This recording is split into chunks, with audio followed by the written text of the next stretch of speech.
भोजपुरी बवाल शो में कल पवन सिंह ने गाली देके माहौल बना दिया था, लेकिन आज जो माहौल बनाया है वो भोजपुरी की 40+ हीरोइन है भाई, जो गंद मचाया है, जो एक्सपोज किया है। सुनोगे तो आपको मज़ा आ जाएगा। वो मेरे साथ हाई किया था, वो मेरे साथ हाईसे किया था, हमको हाईसे करना चाहिए, तो अब कह रहा है फिर उसी तरीके से रहो, फिर वो सब सर्विसिंग, मतलब इस तरीके से इस एपिसोड का नाम जो है वो छतराई प्रो मैक्स रख देना चाहिए। कुछ इस तरीके का ये सीन है। इसको चलो डिकोड करते हैं, समझने की कोशिश करते हैं और आपको बताते हैं कि आज के शो में खेसारी ना होते हुए भी कैसे छाए हुए हैं, और अगर खेसारी लाल अपना पक्ष नहीं रखते हैं फिर मामला गड़बड़ हो जाएगा। दूसरे एपिसोड का शुरुआत तेजू भैया के साथ होता है, जो आगे बस पॉलिटिक्स कर रहे थे, यूनिवर्सिटी में घूम रहे थे, लाइब्रेरी के बारे में बात कर रहे थे। मतलब अगर तेजू भैया के पार्ट को देखा जाए, जो कि 30% पार्ट था, तो उसमें कुछ खास नहीं करते हैं तेजू भैया, बस आके अपना पॉलिटिक्स बतिया के चले जाते हैं। मतलब कुल मिला के देखा जाए तो इन्होंने कोई कंट्रोवर्सी नहीं किया, तो इनको थोड़ा सा अब मतलब अपने एपिसोड से साइड करते हैं और मेन मुद्दा वाला बात बतियाते हैं। और इस मुद्दा वाला बात में सबसे पहले नाम आता है पवन सिंह का। देखो कल तो सारा माहौल की कैसे रहते हैं, कैसे खाते पीते हैं, ये दिखाया था। आज दिखाने का कोशिश किया है इनका शो, और सच पूछो तो ये रियलिटी है। इस शो को जिस परफेक्शन के साथ भोजपुरी बवाल वालों ने दिखाया है, देख के मज़ा आ गया है। देखो पवन सिंह जानते हैं कि इनके फैंस किस कैटेगरी के हैं और इनको जाते जाते कौन सा व्यवस्था देना है, और इसलिए वो क्या करते हैं कि इस तरीके के व्यवस्था में मिलते हैं। आप इसको थोड़ा डिटेल में समझने की कोशिश करिए। पवन सिंह बलिया जाते हैं, शो करते हैं, गाना वाना गाते हैं, डांस वांस करते हैं, अपने फैन से मुलाकात करते हैं और लास्ट में कहते हैं कि चलिए अब आ गए हैं तो प्रसाद ले लीजिए। और फिर पता ना कहाँ में जाके का कहते हैं अपने सिक्योरिटी जवान के। ओकरा बाद कुछ या बड़ा लबेदा फैंस पे गिरने लगता है, सटा सट फटाफट, और माहौल जो है वो ऐसा बन जाता है कि लोग पंडाल पे चढ़ के अपना प्राण बचा रहे थे। तो कुछ इसमें तो भोजपुरी बवाल में तो नहीं दिखाया गया, लेकिन हमने उस समय इंटरनेट पे देखा था 3-4 आदमी का सर भी फट गया था। और यहाँ पे हाँ ठीक है, मान लीजिए कि पवन सिंह को देखने आए हैं तो फिर इंटरनेट पर जो काम वाम कर रहे हैं, जो गंद फैला रहे हैं, उसके लिए प्रसाद तो मिलना चाहिए। और ये कुर्सी कोई फैन नहीं तुराई, पिटाई के मतलब सर्विसिंग जब होने लगा या फटा पुलाव गिरने लगा, तब ये लोग भगाए में कुर्सी टूटा है, वो आप क्लियरली देख सकते हैं। और ये भोजपुरी बवाल वालों ने लेके आया। मतलब रवि किशन का एकदम सक्सेसफुल चला, आम्रपाली दुबे भी एकदम सक्सेसफुल कर ली, निरहुआ भी एकदम डांस वांस बहुत अच्छे से कर लिए, लेकिन पवन सिंह आगे चलिए थोड़ा पिटवाना आपको ज़रूरी है। मान लिया अब आसपास के लोगों को जब सिक्योरिटी से भिगवा देते हैं तो फैन पे लाठी चलवा के तो मज़ा ज़रूर आया होगा इनको।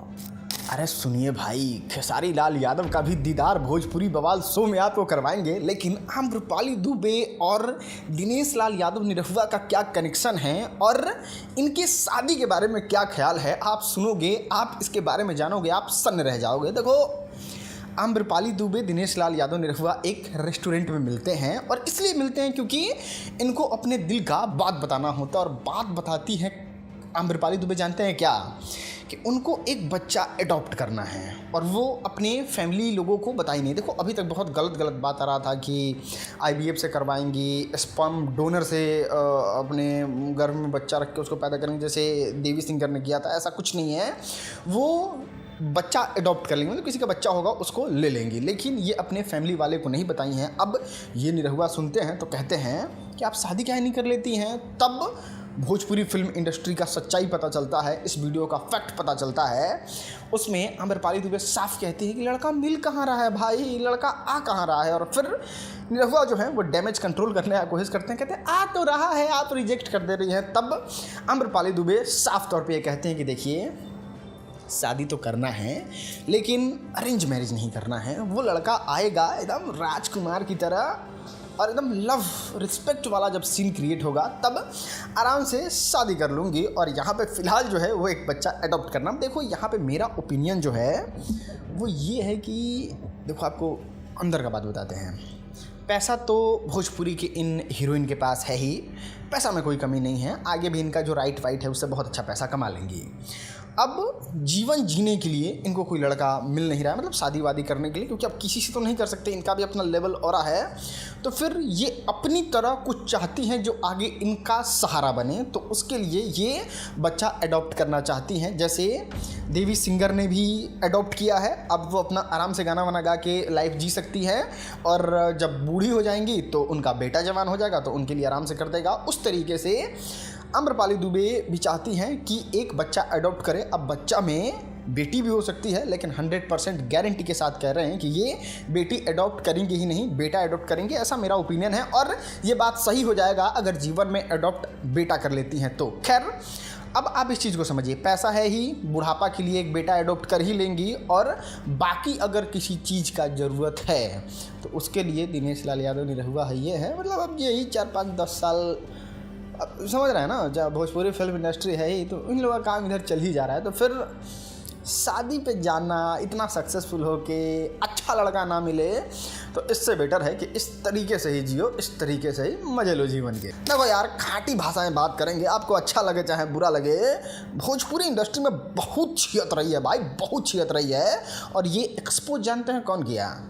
रानी चटर्जी और काजल राघवानी। देखो, एक भोजपुरी की मजी हुई, भोजपुरी की शुरुआत से रह रही रानी चटर्जी हैं, और एक नया जिनका दिल टूटा है अपना जवानी पूरा जियान करके, अब जो एक्सपीरियंस लिया है काजल राघवानी, उन दोनों का मीटिंग हो रहा था ना।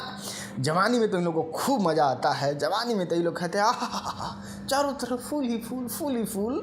और जब समय बीतता है, जब सामने वाला छोड़ता है, तो जो आप किए हैं वो भी किया है, जो वो किया है वो आप भी किए हैं, लेकिन गलत सिर्फ वो हो जाता है, आप सती सावित्री बन के लगते हैं अपना पॉइंट प्रूफ करने और अपने आप को अच्छा साबित करने। अभी काजल राघवानी जो है वो पूरी तरीके से खेसारी लाल यादव को एक्सपोज करते हुए बताती हैं कि मैं जो है ना वो खेसारी लाल यादव के प्यार में पड़ गई थी, और प्यार ऐसा वैसा नहीं, एकदम डीप, एकदम गहरा प्यार। और ये गहरा प्यार में मैं छोटी थी, अभी तो कुछ समझ में आ नहीं रहा था, मतलब अभी उफान पे था, मतलब जो भी हो, तो क्या ही बोल दे रहे हैं हम। खैर, तो अभी ये था, तो हमको ऐसा लगता था कि खेसारी लाल यादव अपनी पत्नी को डिवोर्स दे देंगे और फिर हम लोग जो हैं वो शादी करके बहुत अच्छे से रहने लगेंगे। ये चीज़ सुन के रानी चटर्जी एकदम शॉक्ड हो जाती है कि हैं ऐसा लग रहा है तुमको, माय गॉड। तो वो सिर्फ इतना कह के बच जाती हैं कि ना,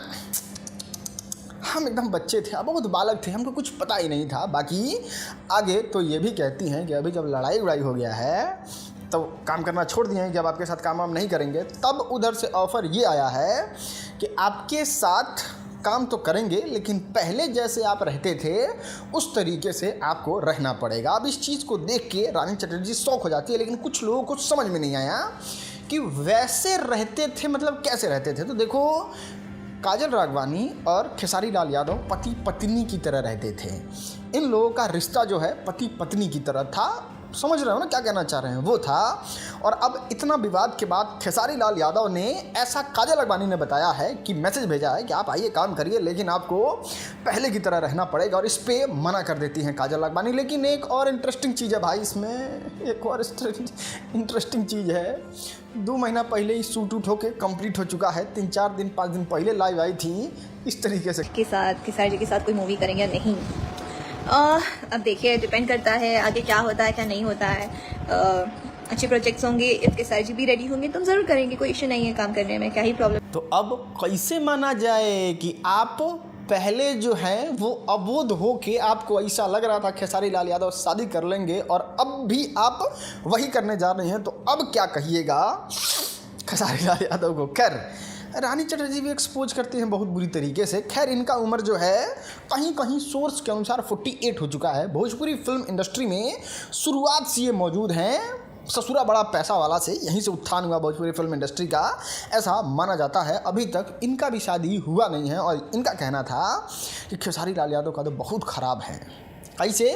तो इनके भाई का जो तिलक था उसमें खेसारी लाल यादव को सह परिवार के साथ बुलाई थी, तो चंदा देवी भी आ गई थी और वो हाथ पकड़े कह रही थी कि आपने हमको क्यों नहीं बुलाया। तब रानी चटर्जी कहती है हमने तो आपको बुलाया था, मतलब हमने कहा था खेसारी लाल यादव को अपने परिवार के साथ आने के लिए, अब वो काजल राघवानी के साथ आए हैं तो मैं क्या करूं। और इतना सुनते ही चंदा देवी जो है वो रोने लगी थी, और फिर रानी चटर्जी जो हंसने लगी और कहें कि इस तरीके से मैनिपुलेट करके लड़कियों को फंसाया जाता है। बाकी काजल लखमानी का भी एक दुख और है भाई।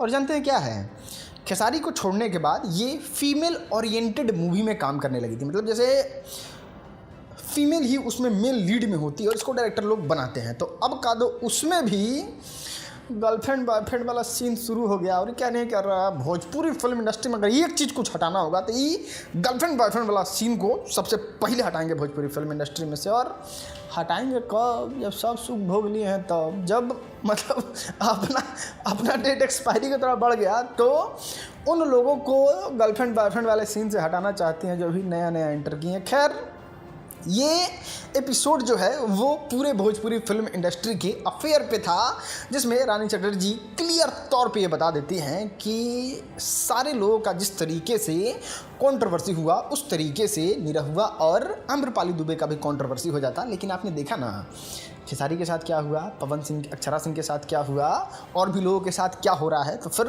आम्रपाली दुबे के साथ भी वही होता है। इसलिए ये शांत रह के अपना स्टैंड क्लियर रखते हुए धीरे धीरे आगे बढ़ गए। ये सारा जो इनडायरेक्ट वे में बोली, हम खोल के समझा रहे हैं आपको ताकि समझ जाइए कि कितना सड़ चुका है अंदर से भोजपुरी का ये जो महिलाओं वाला इंडस्ट्री है वो। और इतना सड़ चुका है ये सबको पता है और किसी का इसमें ब्याह नहीं हो रहा है, लेकिन सब लोग दूसरा है भोजपुरी खराब है, ऐसे ही कर दिया, ऐसे ही कर दिया। खैर, इतना तो हमने डिकोड करके समरी बताने का कोशिश किया। बाकी फुल एपिसोड आपको देखना है तो आप जाके जियो हॉटस्टार पे देख सकते हैं, आपको मज़ा आएगा। बाकी असली लफड़ा तो कल होगा, जिसमें आमने सामने बैठ के आरोप प्रत्यारोप होगा, जिसमें पवन सिंह फ्रस्ट्रेट होकर निकलेंगे, दिनेश लाल यादव निरहुआ जो है वो काजल लखमानी का रेल बांधेंगे। लेकिन कुल मिला के देखा जाए तो इसमें पवन सिंह को बहुत बुरी तरीके से बदनाम किया जा रहा है, क्योंकि अभी सावन में चिकन खाने वाला बात आ गया, गाली गलौज वाला वीडियो आ गया और खेसारी लाल यादव के लिए तो काजल लखमानी काफ़ी हैं। तो